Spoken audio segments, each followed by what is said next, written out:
참여하신 분들 관심 감사드립니다. 저희가 소개시켜드릴 내용은 헌팅턴 디지즈라고 하는 이제 질병인데요. 한국 분들에게는 이제 생소할 수 있는데 그 유전적인 질환이고요. 그 유전적인 질환이 어떻게 생기고 어떻게 지네티컬리 마디파이 되고 그것들을 어떻게 저희가 찾아냈으면 이게 갖는 의미들을 소개시켜드리겠습니다. 제가 첫 부분은 질병 소개에 대해서 간단하게 말씀드리고 그 논문의 자세한 내용은 김경희 박사님께서 그 후반부에 자세하게 설명하는 거로 하겠습니다. 이렇게 이제 제목이 이렇고요.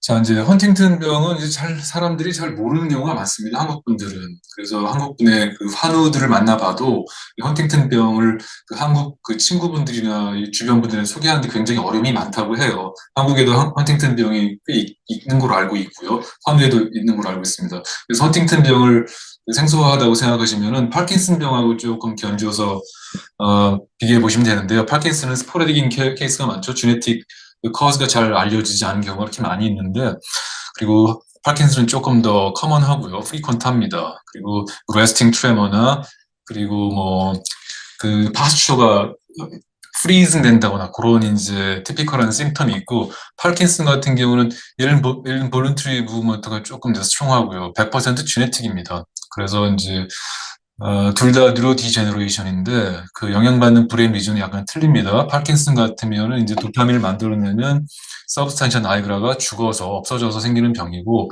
헌팅턴 같은 경우는 이제 스트라텀이라고 하는 중뇌 부분에 뉴로 디제너레이션 생기는 이제 질병이라고 생각하면 됩니다. 대동소이하긴 한데요. 많은 점이 좀 틀린 점도 있고요.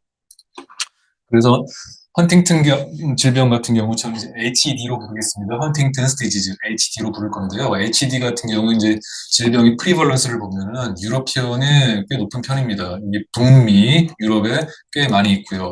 전체적으로 1 in 10,000으로 보시면 됩니다. 랜덤리 10,000 people을 골라보면 그 중에 한 명이 HD가 발견될 확률이 높은 거고요. 그에 비해서 이제 에이시안 컨트리, 차이나나 뭐 이스트에이시아, 일본이나 한국 같은 경우는 빈도가 그렇게 높지는 않고요.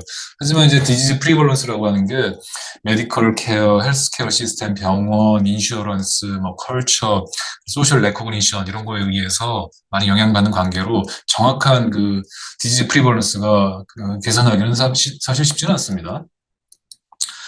그래서 아까 말씀드렸던 것처럼 HD의 원인은 그 스트라텀이라고 하는 중뇌가 뉴로 디제너레이션이 생겨서 이제 만들어진 질병인데요.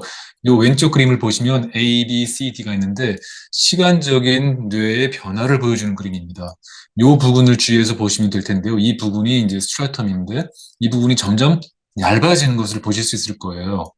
그리고 그 질병의 엔드 스테이지에 가면은 홀 브레인이 슈링크합니다. 에트로피라고 부르는데요. 그래서 이 중뇌가 담당하는 것은 무브먼트입니다. 행동의 컨트롤, 움직임 이런 걸 이제 조절을 하는데 후반에 가면은 뭐 세레벨름도 줄어들고 콜텍스도 줄어들고 이런 것들 때문에 기억력도 감소하고 그리고 사이케트릭 심텀도 일어나는 경우가 많이 있죠. 그래서 결국은 HD라고 하는 게 어떻게 보면 시스테믹 디스오더긴 합니다.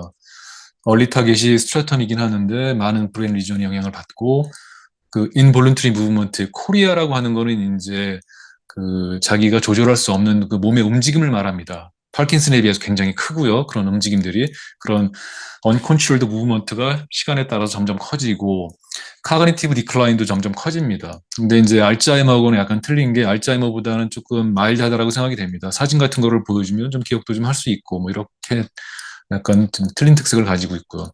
그리고 펑셔널 어빌러티도 줄어듭니다. 일단은 직장을 유지를 할 수가 없어요. 은행 업무를 볼 수도 없고 집에서 뭐 요리를 할 수도 없고 청소를 할 수도 없습니다. 그런 모든 것들이 줄어들어서 결국에는 이제 휠체어에 앉게 되고 결국엔 또 눕게 됩니다. 이제 그중에 이제 하나 대표적인 특징이 파킨슨과 알츠하이머 같은 경우는 이제 티피컬한 케이스를 보면은 그 제너럴 파퓰레이션보다 그 에이지 데스가 더 느립니다. somehow. 왜냐하면은 이런 것들은 이제 얼서테인먼트 바이어스가 있기 때문에 이런 알츠하이머나 파킨슨 같은 경우는 나이 든 사람에게만 일어납니다. 그렇기 때문에 그 서바이벌을 비교를 하게 되면은 US 제너럴 파퓰레이션보다 조금 더 오래 사는 경향이 있긴 합니다. 이게 근데 알츠하이머나 파킨슨이 프로텍티브하기 때문에 그런 건 아니라고 생각이 되고요.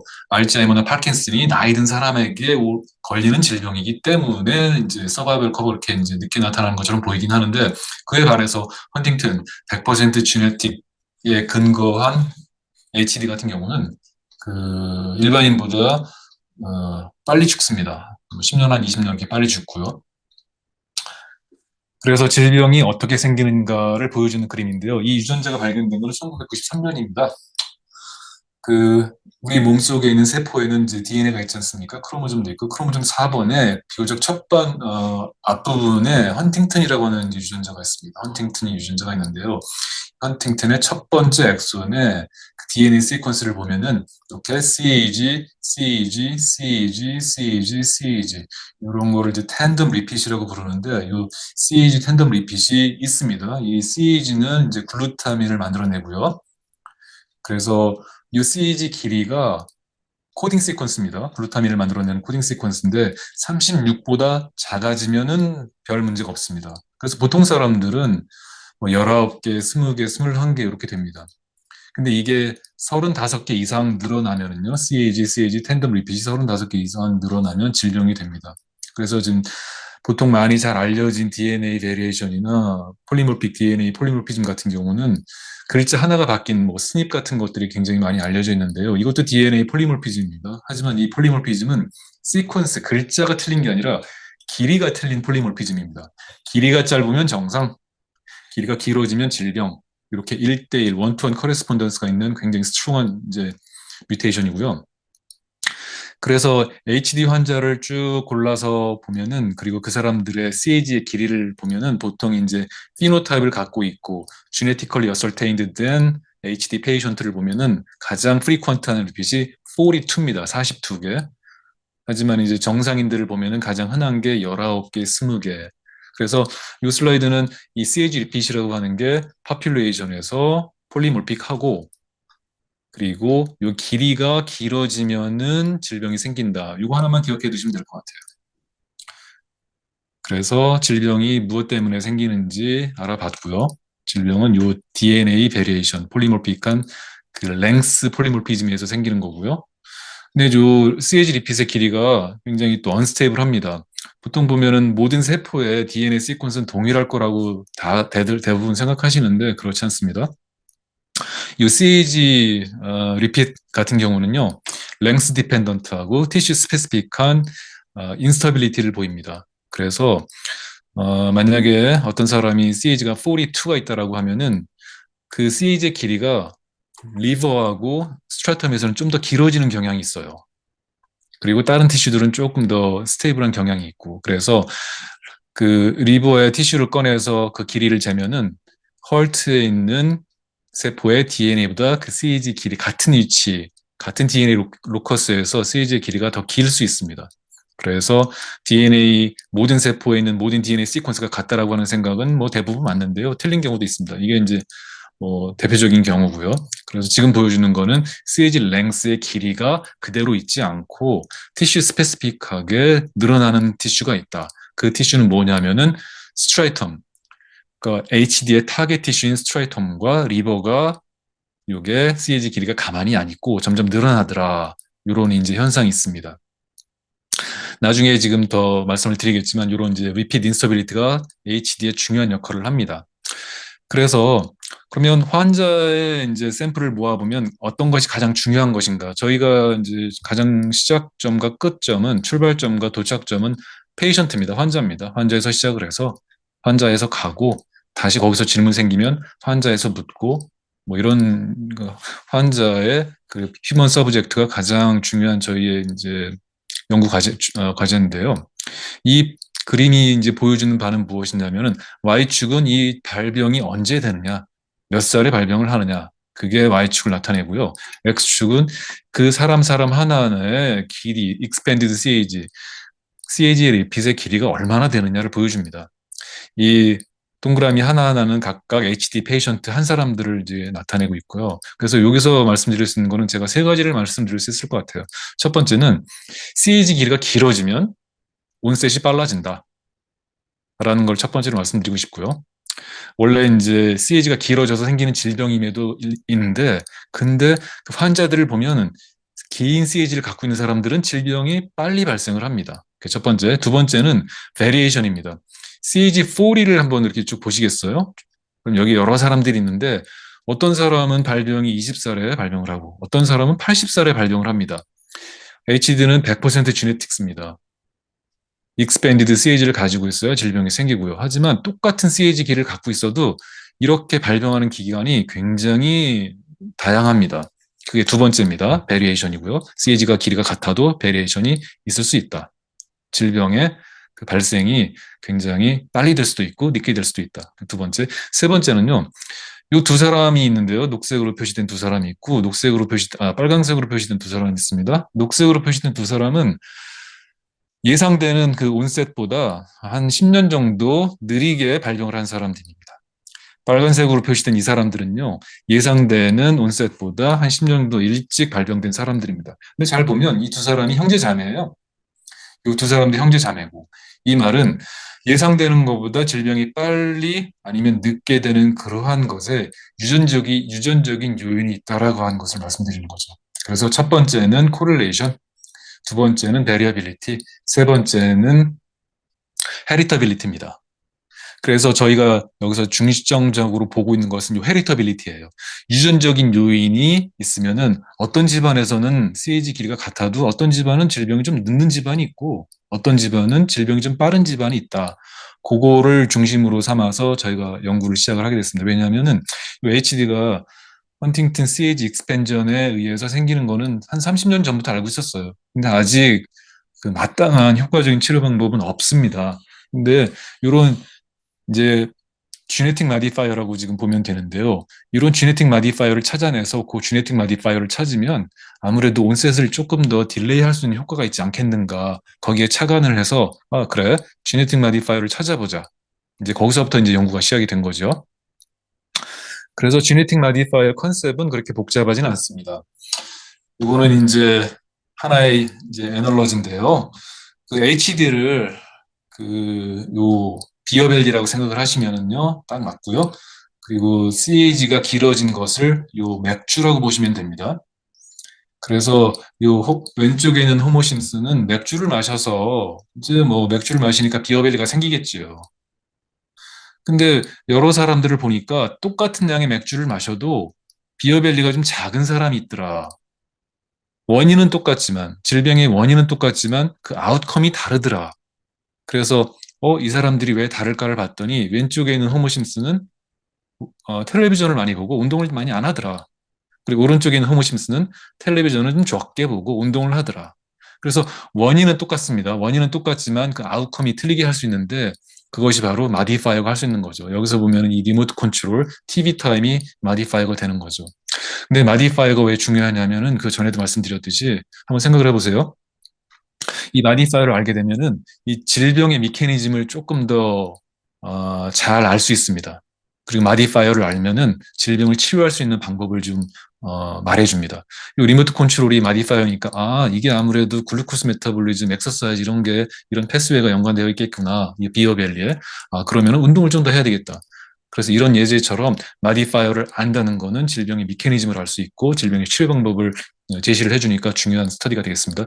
그래서 저희들이 찾은 건 간단하게 설명을 시켜드리면 한 9천 명 정도의 HD 페이션트를 가지고 어떤 사람이 질병이 빠르냐, 느리느냐, 그거를 피노타입을 이용해서 지노마이드 스터디를 했을 때 여러 가지 지노믹 로케이션에서 마디파이어 시그널이 이제 나왔고요. 오늘 이제 말씀드릴 것은 요 페논이라고 하는 크로모좀 15번 부분에서 가장 스트롱한 지네틱 마디파이어 시그널이 나왔습니다. 그래서 아까도 말씀드렸듯이 요 페논의 기능을 페논이 어떤 미케니즘으로 HD를 마디파이어 하는 거를 이제 아는 게 중요할 거고요. 그러면은 이런 거를 이용해서 어떻게 질병을 치료할까? 온셋을 딜레이하는 방법을 찾아낼 수 있겠죠. 물론 뭐 여기 많은 유전자들이 있긴 합니다. 많은 유전자들이 있는데 저희들이 첫 번째로 꽂은 타겟은 가장 스트롱한 팬1을 저희들이 선택을 했고요. 그래서 자세한 논문의 내용은 김경희 박사님께서 이제 연결해서 이제 말씀을 드리겠습니다. 안녕하세요. 저는 이종민 교수님 실험실에서 리서치 사이언티스트로 일하고 있는 김경희라고 합니다. 우선 발표를 시작하기 전에 저희 프로젝트를 소개시켜 드릴 수 있어서 기쁘게 생각을 하고요. 네, 바로 시작하겠습니다. 그래서 교수님께서 말씀해 주신 페너는 크로모존 15의 존재를 하고 어, DNA 데미지, 즉, 예를 들어 ICL이 생겼을 때, DNA 데미지를 받았을 때, 이 데미지 받은 DNA 부분을 잘라내는 뉴클레이즈로 알려져 있습니다. 그래서 이 프로테인은 네 가지 도메인으로 이루어져 있고요. 그래서 페논과 인터랙션을 하고 있는 팬시아이와 팬시디2가 유비키티네이션이 되면 이제 페논의 UBG 도메인과 인터랙션을 하고 그리고 페논의 DNA 바인딩 도메인이 있기 때문에 그 데미지를 받은 DNA 부분에 바인딩을 하게 됩니다. 그리고 페논의 뉴클레이즈 액티비티로 인해서 이 데미지 받은 이 ICL 구조를 잘라내는 역할을 한다고 많이들 알려져 있습니다. 2020년에 저희 유닛에서 페논이 낙아웃이 된 HD 마우스 모델에서 CAG 인스타빌리티가 증가하는 것을 확인을 했습니다. 와일드 타입과 비교를 해봤을 때 페논이 낙아웃이 되면 스트라이텀과 리버에서 CAG 익스펜전이 이제 인스타빌리티가 늘어나는 것을 확인을 할 수가 있었습니다. 이 데이터는 교수님께서 말씀하셨던 휴먼 G와 데이터를 서포팅하는 중요한 인비보 데이터, 첫 번째 인비보 데이터였고, 또 이 데이터가 의미하는 것은 페넌의 익스프레션 레벨이 CAG 인스타빌리티와 연관이 있을 거라는 것을 가능성을 제시해주는 중요한 인비보 데이터라고 할 수 있겠습니다. 그러면 이런 DNA 리페어 기능을 가지고 있는 페넌이 도대체 어떻게 HD의 age at onset을 모디파이 하는지 그것이 이제 저희 페넌 연구, 저희 실험실에서 하고 있는 페넌 연구의 가장 큰 퀘스천입니다. 그래서 이제까지 알려져 있는 페넌 해플로타입은 5가지 종류가 있는데요. 15AM1부터 15AM5까지 있는데 저희가 중점적으로 보고 있는 것은 15AM 1, 2, 3로서 가장 스트롱한 이펙트 사이즈를 나타내고 있고 어, 또 이펙트 사이즈를 나타내고 있기 때문에 1, 2, 3를 중심으로 연구를 진행을 하고 있습니다. 또, 또 15AM1 같은 경우에는 5년 정도 온셋을 어, 빨리 진행시키고 15AM2 같은 경우는 인터레스팅하게 1년 정도, 1.2년 정도 딜레이를 시키는 것으로 그렇게 결과가 나왔고요. 15AM3 같은 경우도 이제 3.8년 정도 온셋을 앞당기는 것으로 결과가 나왔습니다. 그래서 이 해스닝을 하고 있는 이제 15AM1과 3 같은 경우에는 미스센스 뮤테이션이 발견이 되었는데 DNA 바인딩 도메인에 있던지 아니면 DNA 바인딩 도메인 근처에 있는 것을 시퀀싱으로 알 수 있었고요. 그리고 저희가 2020년도에 15AM1과 15AM3가 왜 에이지 온셋을 앞당기는지에 대해서 연구를 했는데 맨 처음에는 미센스 뮤테이션이 DNA 바인딩 도메인과 그 근처에 있기 때문에 DNA 바인딩 액티비티가 다른 해플로타입 즉 15AM2에 비해서 감소돼서 캐스케이드 작용으로 뉴클리이즈 액티비티까지 감소해서 DNA 데미지를 하는 능력이 떨어지는 것으로 가설을 세우고 실험을 진행을 했습니다. 그래서 페넌과 바인딩을 한다고 알려져 있었던 실프라임 플랩 DNA 서브스트레이트와 아이디어란 CAG 루프 아웃 스트럭처를 이용해서 인비트로 어세이로 15AM1과 3가 저희 예상처럼 DNA 바인딩 액티비티가 15AM2에 비해서 감소가 된 것을 확인을 할 수가 있었고요. 그래서 이를 바탕으로 저희는 이제 15AM1과 15AM3의 age at onset modifying 메커니즘이 DNA 바인딩 액티비티 감소로 인해서 이 DNA 데미지를 하는 능력이 떨어지는 것으로 이제 서제스션을 했었고요. 네, 15AM2의 modifying 메커니즘은 발표가 되지 않았었습니다. 15AM2의 modifying 메커니즘이 중요한 이유는 15AM2가 1.2년 정도 온셋을 딜레이 시키는데요.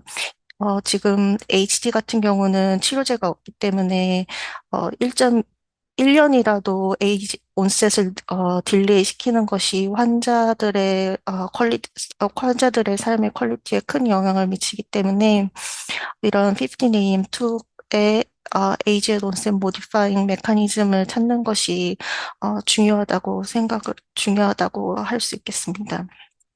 그래서 저희 이전 연구를 통해서 이런 15AM2의 EQTL 시그널이 콜텍스에서 증가한 것을 확인을 할 수가 있었고요. 이거는 GTX 데이터고요.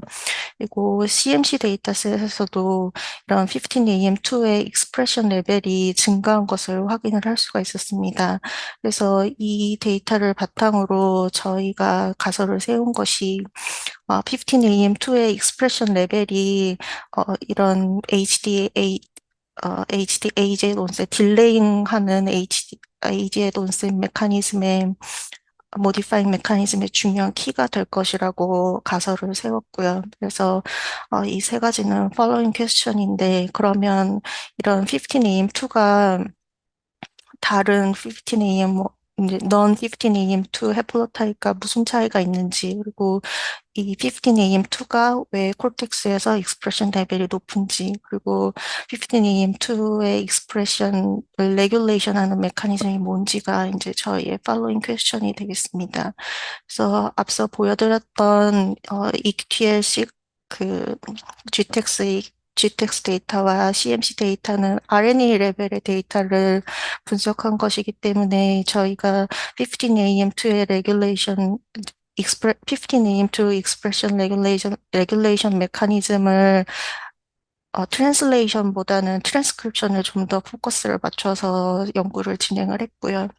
그래서 처음 시작은 시퀀싱 어널리시스를 했고 그리고 휴먼 데이터를 가지고 시퀀스 어널리시스를 했고 또 스닙을 체크를 했습니다. 그래서 최종적으로 실프라임 UTR이 저희 실험의 기본 타겟이 되는 것으로 이제 실험을 시작을 했고요. 그리고 메커니즘 스터디는 마이크로 RNA 스크리닝과 컨포메이션을 진행을 하고 이제 HD와 관련된 이펙트 체크를 시작을 했습니다. 그래서 이 실험들에 사용한 셀들은 핵293T, 뭐 HD 드라이브드 림포블라스트 셀과 HD MPC 셀을 사용을 했고 이 세포들을 사용해서 이제 여러 실험들을 진행을 했습니다.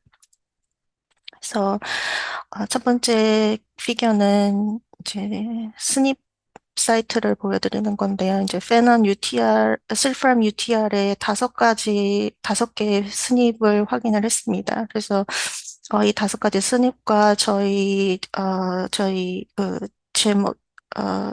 유닛에서 확인한 G와 이펙트와 비교를 해본 결과 RS11293과 RS3512 이 두 스닙이 15AM2와 관련이 있다는 것을 알았습니다. 그래서 G와 이어가 이제 1.22로 나타났고, 피밸류도 굉장히 높은 것을 확인을 할 수가 있었고요. 그래서, 이제, 하이플로타입별로 이 스닙 사이트를 확인을 해본 결과 non 15AM2에서는 이제 스닙이 이제 레퍼런스 시퀀스를 가지고 있었고 15AM2에서는 뮤테이션 된 얼터너티브 시퀀스를 가지고 있었습니다.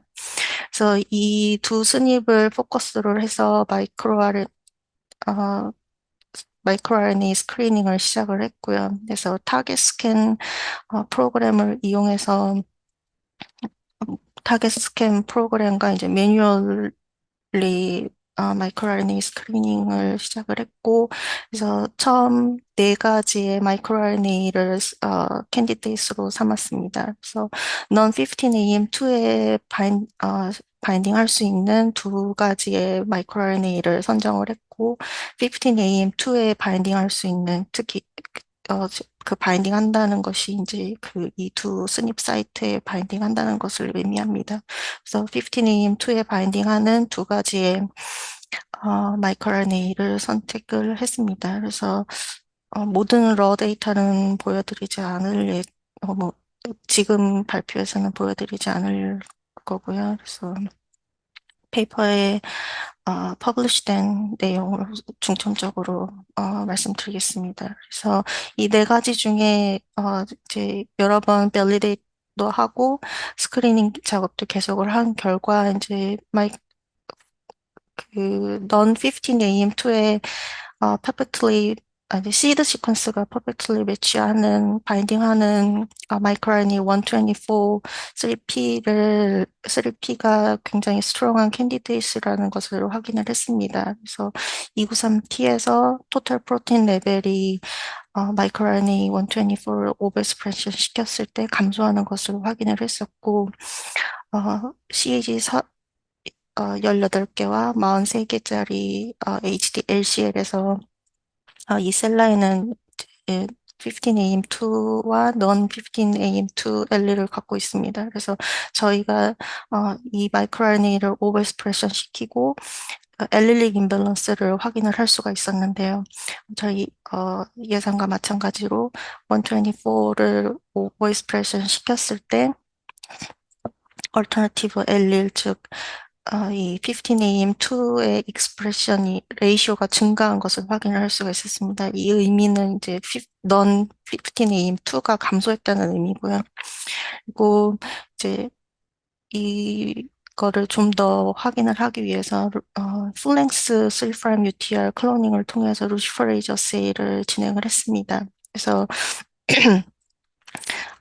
마이크로RNA를 dose dependent 트랜스펙션을 했을 때 보시는 것처럼 non 15AM2가 non 15AM2에 비해서 좀 더 타겟팅이 되는 것을 확인을 할 수가 있었습니다. 루시퍼레이즈 액티비티가 감소된 것을 확인을 할 수가 있었고 그래서 저희가 마이크로RNA 124가 페논 레벨에 관련이 있겠구나라는 에비던스를 가질 수가 있었고요. 그래서 진짜 그런지 진짜 이 마이크로RNA가 페논 레벨을 조절할 수 있는지를 확인을 하기 위해서 이니비터를 이용해서 컨펌을 진행을 했습니다. 그래서 똑같이 루시퍼레이저 액티비티를 측정을 했고요. 왼쪽은 이니비터가 없을 때, 이니비터가 있을 때 비교해 보시면 넌 15AM2가 감소를 했지만 이니비터를 처리를 했을 때 크게 차이가 없는 것을 확인을 할 수가 있었고요. 똑같이 엘릴릭 임밸런스로 확인을 했을 때 마이크로RNA를 오버스프레션 시키면 얼터너티브 엘릴이 감소하기 때문에 레퍼런스 엘릴이 감소하기 때문에 얼터너티브 엘릴 즉 15AM2가 증가한 것을 확인을 할 수가 있었고 이니비터를 처리를 하면 마이크로RNA 이펙트가 사라지기 때문에 큰 차이가 없는 걸 확인을 할 수가 있었습니다. 그리고 HD MPC CAG 길이가 1542인 MPC에서 오버익스프레션 시켰을 때 페넌 토탈 레벨 측정도 했었는데요. 보시면 이니비터를 처리하지 않았을 때 앞서 293T 셀에서 결과를 보신 거랑 마찬가지로 토탈 레벨이 감소를 한 걸 확인을 할 수가 있었고 이니비터를 처리를 하면 다시 별 차이가 스크램블과 마이크로RNA 오버 익스프레션과 별 차이가 없는 것을 확인을 했습니다. 그래서 이 결과를 통해서 마이크로RNA 124가 실질적으로 페넌 익스프레션에 영향을 미치는 것을 컨펌을 했고요. 그리고 이 결과는 마이크로RNA 124의 티슈 익스프레션을 보면 이 굉장히 브레인 스페시픽한 마이크로RNA라는 걸 알 수 있습니다. 그래서 이 결과는 마이크로RNA 티슈 익스프레션과 저희 EQT의 CMC 데이터에서 나타나는 콜텍스에서 페논 레벨이 증가한 것과 굉장히 렐레번스한 결과를 렐레번트한 결과를 얻었다고 얘기를 할 수가 있고요. 그러면 이전까지 결과에서 저희가 마이크로RNA 124가 페논 레벨을 조절하는 것을 알 수가 있었다고 말씀을 드렸는데요. 그러면 이 작용하는 메커니즘에서 그 15AM2에 존재하는 RS3512 스닙 사이트가 얼마나 중요한지를 확인을 하기 위해서 저희가 사이트 다이렉티드 뮤타제네시스를 진행을 했습니다.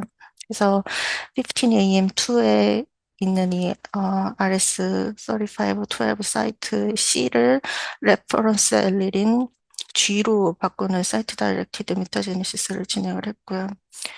그리고 non 15AM2에 있는 이 레퍼런스 시퀀스를 alternative 시퀀스로 바꾸는 사이트 다이렉티드 메타제네시스를 진행을 했습니다. 그래서 보시는 것처럼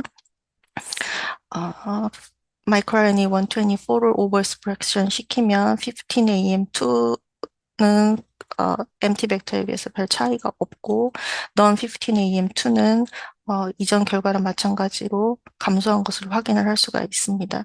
네, 15AM2G 그러니까 시퀀스가 바뀐 G 폼을 트랜스크립션을 하면 non 15AM2와 마찬가지로 액티비티가 감소된 것을 확인을 할 수가 있었고 non 15AM2의 G 시퀀스를 C로 바꿨을 경우에 다시 이 액티비티가 증가하는 것을, 그러니까 MT 벡터나 15AM2의 이펙트랑 거의 비슷한 것을 확인을 할 수가 있었습니다. 그래서 이 결과를 바탕으로 마이크로RNA 124가 15AM2에 작용을 하는 것이 non 15AM2에 작용을 하는 것이 이 RS3512 사이트와 굉장히 밀접한 연관이 있다는 것을 저희가 이 실험을 통해서 알 수가 있었고요.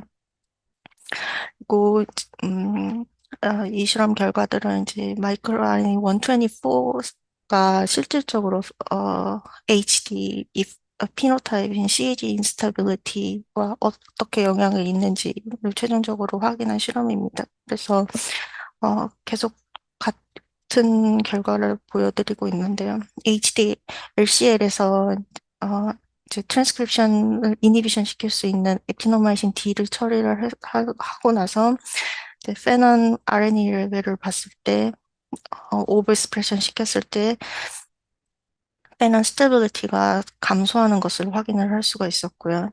그리고 엘릴릭 임밸런스도 시비어하게 나타나는 것을 시비어하게 나타나는 것을 확인을 할 수가 있었습니다. 즉, 50, 트랜스크립션을 이니비션 시켰을 때 non 15AM2가 증가한다는 것은 15A, 아니, non 15AM2가 감소한다는 거는 죄송합니다. 트랜스크립션 이니비션을 시켰을 때 15AM2가 증가한다는 그래프의 의미는 트랜스크립션이 진행되면, 트랜스크립션이 이니비션 됐을 때 마이크로RNA가 non 15AM2에 작용을 해서 페넌의 RNA의 스테빌리티를 더 감소시킨다는 얘기거든요. 그래서 이 첫 번째 결과를 통해서 마이크로RNA 124가 페넌 RNA 스테빌리티에 관여를 해서 페넌 레벨, 프로테인 레벨까지 조절하는 것을 의미를 하고요. 그럼 그 그러니까 감소된 페넌 익스프레션이 HD 피노타입인 CAG 인스타빌리티에 어떤 영향을 미치는지 HD MPC CAG 길이 22,130를 가지고 매주 트랜스펙션을 해서 체크를 했습니다. 그래서 보시는 것처럼 마이크로RNA 124를 트랜스펙션 하면 페넌 레벨이 앞서 결과를 바탕으로 유출을 해봤을 때 RNA 스테빌리티가 감소를 하고 그로 인해서 프로테인 익스프레션 레벨까지 감소를 하기 때문에 CAG 인스타빌리티가 증가한 거라고 이제 저희가 해석을 하고 있고요. 그래서 마이크로RNA를 트랜스펙션 하면 CAG 인스타빌리티가 익스펜전이 늘어나는 것을 확인을 할 수가 있었습니다. 최근 연구를 통해서 이런 저희 그 유닛에서 확인을 한 HD, AZ 온셋 모디파이어들끼리 서로 릴레이션을 한다는 것을 여러 페이퍼들을 통해서 확인이 되고 있는데요. 이제 페넌 말고 여러 모디파이어들이 있는데 대부분 DNA 리페어 관련된 진들입니다. 특히 MLH1 같은 경우는 페논과 직접적으로 프로테인 인터랙션을 하는 모디파이어고요. 그 MLH1과 MSH3는 미스매치 리페어 진으로 알려져 있습니다. 이런 AZ 온셋 모디파이어들은 CAG 인스타빌리티에서 페넌과 정반대의 기능을 하고 있는데요. 이쪽 ABI 트레이스 결과를 보시면 이건 마우스의 스트라이텀 데이터인데요. 보시면 어, MSH3나 MLH1이 낙아웃 됐을 때는 익스펜전이 전혀 일어나질 않고요. 와일드 타입과 비교를 했을 때. 근데 페넌이 낙아웃이 되면 아까 말씀드렸던 것처럼 CAG 익스펜전이 증가를 합니다. 즉 이런 미스매치 리페어 진들과 페넌의 기능이 서로 반대인 것을 유추를 할 수가 있는데요. 그래서 여러 연구진들이 가설을 많이 제기를 하고 있습니다. 그래서 페넌이 없을 때 CAG 익스펜전이 증가를 한 거는 이제 계속 저희도 확인을 했고, 여러 그룹에서 확인을 했고요. 그러면 페넌이 있을 때 CAG 인스타빌리티가 왜 감소를 하는지, 그러면 이런 페넌이 있을 때 MMR 프로테인과 어떤 인터랙션을 통해서 이런 인스타빌리티가 감소되는지에 대한 여러 가지 가설이 제시가 되고 있는데요. 가장 최근에 발표된 논문에 따르면 이제 페넌이 MLH1과 인터랙션을 하는데 이 MLH1이 또 MLH1이 이제 PMS2와 컴플렉스를 이루게 됩니다. 이거를 무트 L 알파라고 부르는데 이 컴플렉스가 MSH3 컴플렉스랑 또 무트 S 베라라고 하는 베라 이제 컴플렉스 중에 하나인 MSH3와 인터랙션을 하는데 페넌과 MSH3가 서로 컴피트하기 때문에 컴피티션이 일어나서 이런 MMR 프로테인들끼리 컴플렉스를 이루는 것을 방해를 하거나 아니면 방해하지 못했을 때 CAG 익스펜전이 증가를 하고 만약에 페넌과 MLH1 인터랙션이 증가를 했을 때 CAG 인스타빌리티가 감소한다는 결과를 발표를 했습니다. 그래서 이 결과를 바탕으로 이 결과와 저희가 확인한 마이크로RNA 이펙트를 결과를 종합을 해서 저희가 서제스션하고 있는 15AM2의 Age at Onset Delaying Modifying Mechanism입니다. 그래서 이제 15AM2는 RS3512 사이트를 가지고 있기 때문에 마이크로RNA 124의 프리퍼런스 이펙트로 인해서 바인딩을 적게 하기 때문에 mRNA 레벨이 스테이블하고 그로 인해서 이런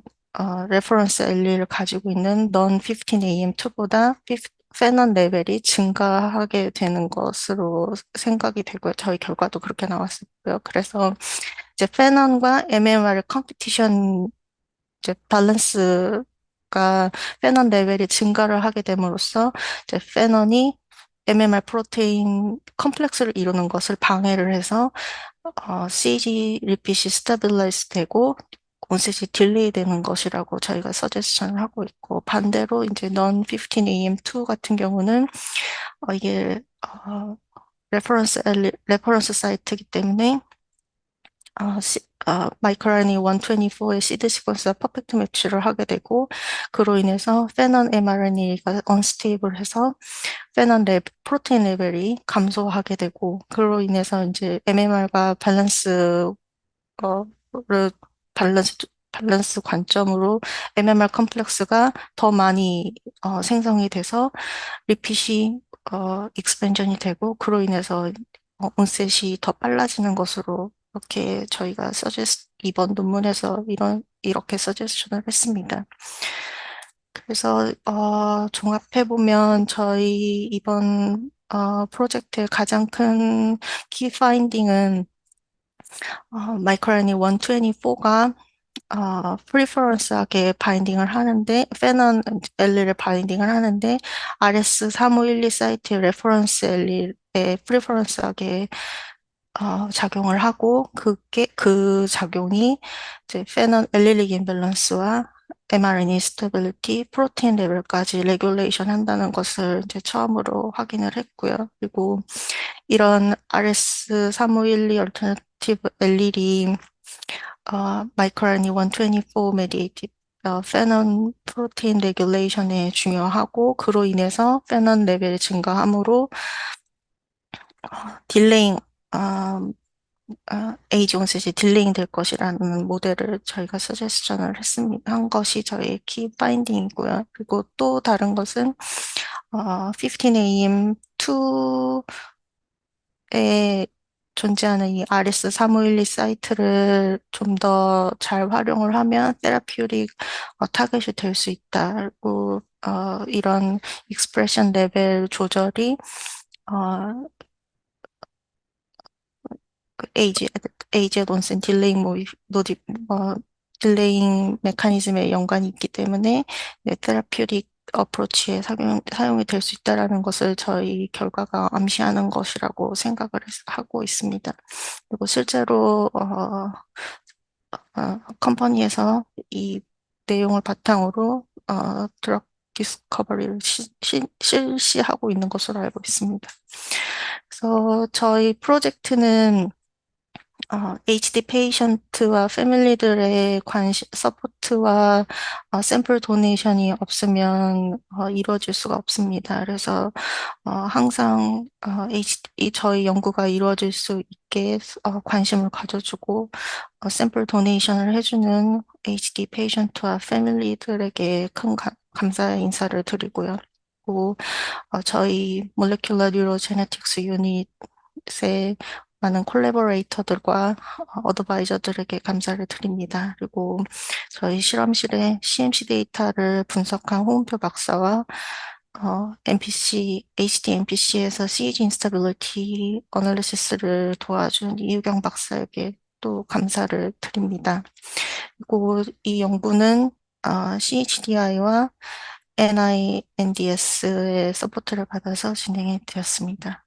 감사합니다.